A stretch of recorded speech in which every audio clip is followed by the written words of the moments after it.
నాగలి బాధ గొడ్డలికి తెలియదు, అదేవిధంగా కోడి కత్తితో వరి కొయ్యలం, వీటన్నిటికీ మించి గంజాయి బ్యాచ్కి ఏం తెలుసు వరి సాగు. ఈ మాటలు నిన్నటి రోజున సిద్ధాంతం బహిరంగ సభలో ముఖ్యమంత్రి నారా చంద్రబాబు నాయుడు గారు మాట్లాడినటువంటి మాటలు. అయితే నిన్నటి రోజున నారా చంద్రబాబు నాయుడు గారు ఈ ప్రసంగాన్ని దృష్టిలో ఉంచుకొని మరిన్ని విషయాలు తెలుసుకోవడానికి మనతో పాటు ఉన్నారు సీనియర్ జర్నలిస్ట్ డివి శ్రీనివాస్ గారు. సార్ నమస్కారం అండి. నమస్తే సార్, నిన్నటి రోజున ముఖ్యమంత్రి చంద్రబాబు నాయుడు గారు పట్టాదారు పాస్బుక్ పుస్తకాలకు సంబంధించి ఏదైతే రాజముద్రతో ఇటీవల ప్రభుత్వం ప్రచురించే వాటిని ఆ యొక్క రైతులకు ఇచ్చినటువంటి ఆ యొక్క బహిరంగ సభలో భాగంగా మాట్లాడుతూ గొడ్డలి పార్టీ అంటూ వైఎస్ఆర్సీపీకి సంబంధించి కొన్ని వ్యాఖ్యలు చేశారు. ఆ వ్యాఖ్యలు ఇవన్నీ కూడా మొత్తానికి ఈ అంశం గురించి మీరు ఏమంటారు? నాగలి అంటే తెలుగుదేశం జెండాలో ఉంటుంది. తెలుగుదేశం జెండా చూసావా? చూసి కార్మికుడి చక్రం, పేదోడి గుడిసె, నెక్స్ట్ రైతు నాగలి ఉంటాయి. నాగలి బాధ గొడ్డలికి తెలియదు అంటే గొడ్డలే ఉన్న వైఎస్ఆర్ కాంగ్రెస్ పార్టీ జెండాలో పెట్టుకున్నారా? అంటే సజ్జల రామకృష్ణారెడ్డి అన్నాడు నిన్న, ఓకే ఎస్ మా పార్టీ గొడ్డలే అన్నాడు. ఏమన్నాడు? ఎస్ మా పార్టీ గొడ్డలే, పరశురాముడి గొడ్డలనో ఏదో అన్నట్టున్నాడు. అంటే జగన్మోహన్ రెడ్డికి ఎవరో అవసరంలా. అంటే జగన్మోహన్ రెడ్డిని ఓడించడానికి చంద్రబాబు, పవన్ కళ్యాణ్, మోడీయో, లోకేషో అవసరంలా. జగన్మోహన్ రెడ్డిని ఓడించడానికి ఒక్కడు చాలు. ఎవరు? సజ్జలు ఒక్కడు చాలు. అదే విజయసాయి రెడ్డి కూడా అన్నది. ఆ రోజు విజయసాయి రెడ్డి కుండ బద్దలు కొట్టి జగన్కి తలాక్ అని చెప్పేసి వెళ్ళిపోతూ ఏమన్నాడు విజయసాయి రెడ్డి? నువ్వు ఆ కోటరి వదిలి బయటికి రావు, కూటమిని కూలగొట్టలేవు, నీకు ఇక అధికారం కల్లా అన్నాడు. కోటరీ అంటే సజ్జలే. అంటే సజ్జల వరుసే సాయిరెడ్డి, నీకు తెలుసు కదా. సాయిరెడ్డి బయటికి పోవడానికి ప్రధాన కారకుడు సజ్జల రామకృష్ణారెడ్డి. ఇప్పుడు నిన్న ముఖ్యమంత్రి చంద్రబాబు ఆ సిద్ధాంతం సభలో మాట్లాడుతూ నాగలి కష్టం గొడ్డలికి తెలియదు అన్నాడు. అంటే నాగలి అంటే రైతు కష్టం. ఇవాళ పండించేవాడి కష్టం నరికేవాడికి ఏం తెలుసుది? అంతే కదా. ఇప్పుడు మొక్క పెడతావయ్యా, ఇప్పుడు అదే మామిడి మొక్క పెట్టావు, అది చెట్టు అవ్వాలి, అప్పుడు అది ఫలాలని ఇవ్వాలి. సీజను తిన్నావా మామిడికాయలు? తిన్నాను. ఇప్పుడు ఆ మామిడి, ఇప్పుడు అదే మీరు తీసుకుంటే అదే మామిడి చెట్టు నరికేయటానికి గొడ్డలి ఎంతసేపు పట్టుద్ది దాన్ని నరికేయటం? అంటే అదే పండించటం, దాన్ని మొక్కని మానుగా చేయటం, ఫలాలను ఇవ్వటం కొన్ని సంవత్సరాల కష్టం. నేను ఇన్ని సంవత్సరాలు కష్టపడి సీడ్ యాక్సిస్ రోడ్ వేసా, దాన్ని జగన్మోహన్ రెడ్డి తవ్వేస్తాడు. నేను కష్టపడి ప్రజావేదిక కట్టా, జగన్మోహన్ రెడ్డి మీటింగ్ పెట్టుకున్నాడు. ప్రజావేదికలో మీటింగ్ పెట్టుకుని ఏమన్నాడు? రేపు ఈ పాటికి ఇది కూలగొట్టండి అన్నాడు. అది ఇక్కడ ఆయన యొక్క ఉద్దేశం. ప్రజలకు చెబుతూ ఏమంటున్నాడంటే, కష్టపడి నిర్మించటమే నాకు తెలుసు, ఈజీగా కూలగొట్టడం జగన్కి తెలుసు, మీ ఇష్టం మీరే డిసైడ్ చేసుకోండి, ఎవరు కావాలో మీరే డిసైడ్ చేసుకోండి, వైకుంఠపాళి వద్దు అన్నాడు. ఈ మధ్య అసలు ముఖ్యమంత్రి చంద్రబాబు ఎక్కడికి వెళ్ళినా పదే ఇక అదే మాట మాట్లాడుతున్నాడు. ఆడావా వైకుంఠపాళి? అరే చిన్నప్పుడు మీ నాన్న నీకు ఒక చార్టు, పాములు, నిచ్చెన, గవ్వలు ఇవ్వలేదా? అంటే పెద్ద పాము ఉంటుంది, అంటే జగన్మోహన్ రెడ్డి కన్నా పెద్దది కాదనుకో, దాంట్లో పడితే కిందకు వచ్చేస్తావు. అంటే నిచ్చెనలు ఉంటాయి, పాములు ఉంటాయి, వైకుంఠపాళి ఆట అంటారు దాన్ని. అట్లా ఆ ఆట ఆడబాకండి. ఇవాళ ఆంధ్రప్రదేశ్ నిచ్చెనల మీద పైకి వెళ్తోంది, పాముల నోట్లో పడితే మళ్ళీ కిందకు వచ్చింది కదా. మొన్న మీరు చేసిన తప్పు అదే. 2019లో జగన్మోహన్ రెడ్డిని గెలిపించబాకండి, ఆయనకు ఓటేయబాకండి. నడుము వరకు వంగాడు, శిరస్సు వంచి పాదాభివందనం చేస్తున్నా, నన్ను చూసి ఓటేయండి అని అడిగాడు పాపం ఆయన.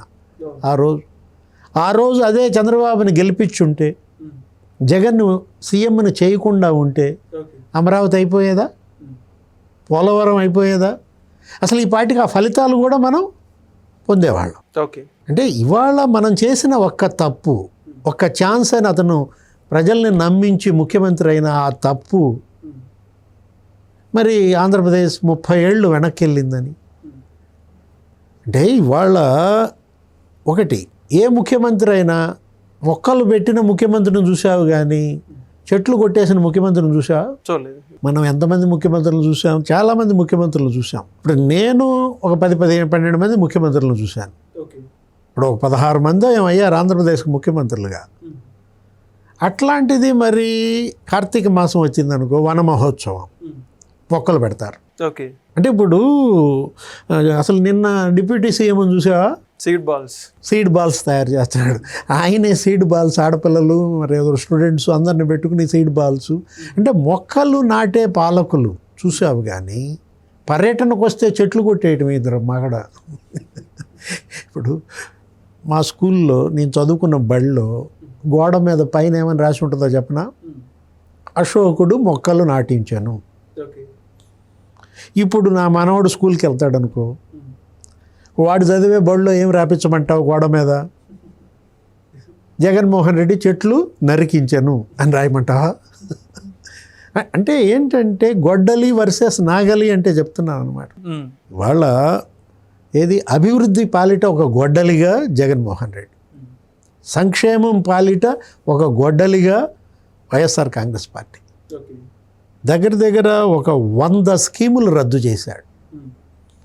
కేంద్రం నుంచి వచ్చే 90 స్కీములు రద్దు చేశాడు. సెంట్రల్లీ స్పాన్సర్డ్ స్కీమ్స్, డబ్బులు ఇచ్చేది కేంద్రం, రాష్ట్ర ప్రభుత్వం వాటా కడితే చాలు. ఇప్పుడు వీళ్ళు ఓ పావలా కట్టారనుకో, 30 పావలా ఇచ్చుద్ది కేంద్రం. అవి వాళ్ళ కేంద్ర ప్రాయోజిత పథకాలు అంటారు, సెంట్రల్లీ స్పాన్సర్డ్ స్కీమ్స్. 98 రద్దు చేశాడు. ఇప్పుడు వీళ్ళు పయ్యావుల కేసు, ముఖ్యమంత్రి చంద్రబాబు, వీళ్ళు వచ్చిన తర్వాత జగన్ ఎగ్గొట్టిన డబ్బు 9,000 కోట్లు కట్టి ఒక 78 స్కీములు పునరుద్ధరించారు.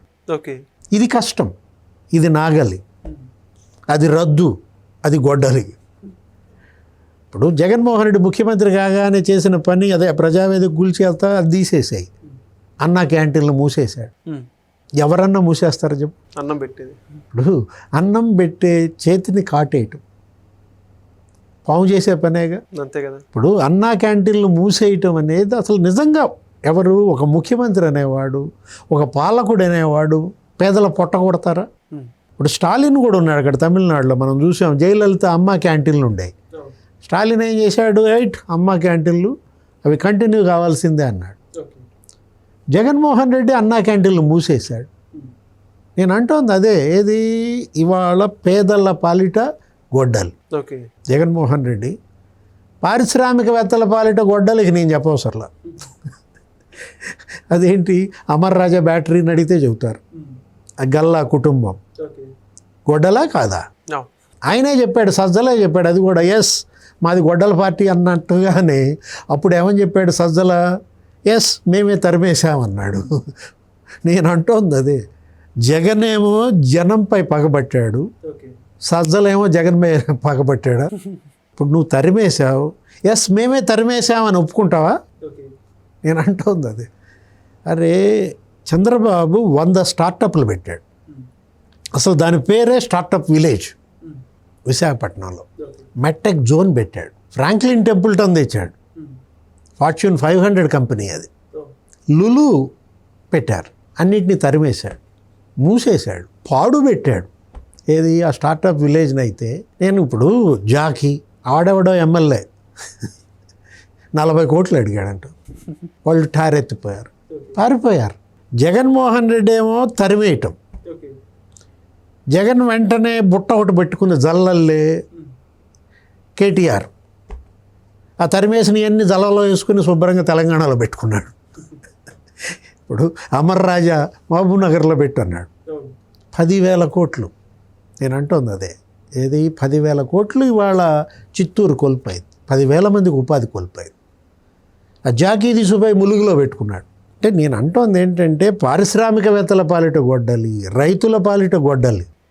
అరే ఎవరన్నా డ్రిప్ ఇరిగేషన్ ఎత్తేస్తారు, అదే సబ్సిడీ ఇప్పుడు 100 రూపాయలు అవుద్ది, నువ్వు పెట్టేది 10 రూపాయలే, 90 రూపాయలు గవర్నమెంట్ ఇచ్చుంది, ఎత్తిపారే. అంటే నేను అంటోంది రైతుల పాలిట గొడ్డలా కాదా? అవును. ఇప్పుడు నిరుద్యోగుల పాలిట గొడ్డలకి నేను చెప్పాల్సిన పని లేదు, నువ్వే చెప్పాలి. యువత మొత్తానికి ఇప్పుడు మెగా డిఎస్సి పెడతానన్నాడు, దగా డిఎస్సి చేశాడు. అరే ఉద్యోగాలు ఇవ్వకపోగా నెలకి జీతం 5,000 అంట, పనిచేస్తావా నువ్వు వాలంటీర్గా?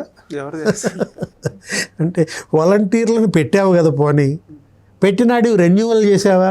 రెన్యువల్ చేయకుండా వాళ్ళందరి దగ్గర రాజీనామాలు తీసుకున్నారు. 3 నెలల జీతం ఇచ్చి వాళ్ళందరూ రాజీనామాలు తీసుకుని ఆ వాలంటీర్ల పాలిట గొడ్డలయ్యాడు. అదే నేను అంటోంది ఇవాళ, ఏది బివేర్ ఆఫ్ గొడ్డలి పార్టీ అంటోంది అదే అనమాట. Thank you sir. నమస్తే.